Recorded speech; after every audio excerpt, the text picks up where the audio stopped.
বিগত চৰকাৰৰ কালত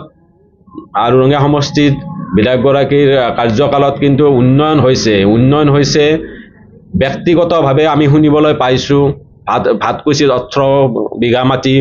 বায়াতা চাৰিআলিৰ মাটি মান্দাকাটা অঞ্চলত 40 বিঘা মাটি আৰু মৰঞ্জনাত ভৈৰাত যি শংকৰদেৱ অধিৱেশন হৈ গৈছে তাতো মাটি আৰু ৰঙিয়া চেপ্তিত মাটি ৰঙিয়া ৰাইজে উপহাৰ হিচাপে পাইছে জলসিঞ্চনৰ চাকৰি বিক্ৰী তাৰ পিছতে আৰু উন্নয়নৰ নামত পাইছে যেহেতু আমাৰ ইয়াত স্থানীয় বহুতো যুৱ ব্যৱসায়ী ঠিকাদাৰ বন্ধু আছে তেখেতসকলে কিন্তু কাম কাজত বিশেষ একো পোৱা নাই পেমেন্টৰ বৰ লগা অৱস্থা কিন্তু বাহিৰা ঠিকাদাৰ আনি কমিশনৰ ৰাজ কৰি যিটো দেখিছে আপোনালোকে দেখিবলৈ পাইছে যে আমাৰ তৰণী আৰিমত্ত ষ্টেডিয়ামে হওক CDC চেণ্টাৰে হওক আৰু অন্যান্য যিবিলাক বৃহৎ প্ৰকল্প আছে সেইবিলাক বাহিৰা বণিক গোষ্ঠীৰ ঠিকাদাৰে কাম কৰি আছে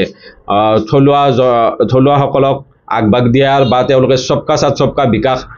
যিটো কথা কৈছে ৰঙিয়াত কি এনেকুৱা এজনো ঠিকাদাৰ নাই নেকি যে সেইবিলাক কাম কৰিব পাৰে আসলতে ৰঙিয়াত সম্পূৰ্ণভাৱে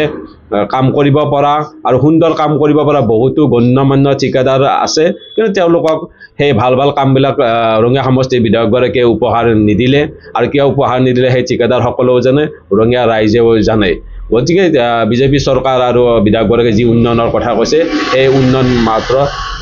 মানে কটা ঢোলে বজাই আছে ৰাইজে সম্পূৰ্ণ বুজি উঠিছে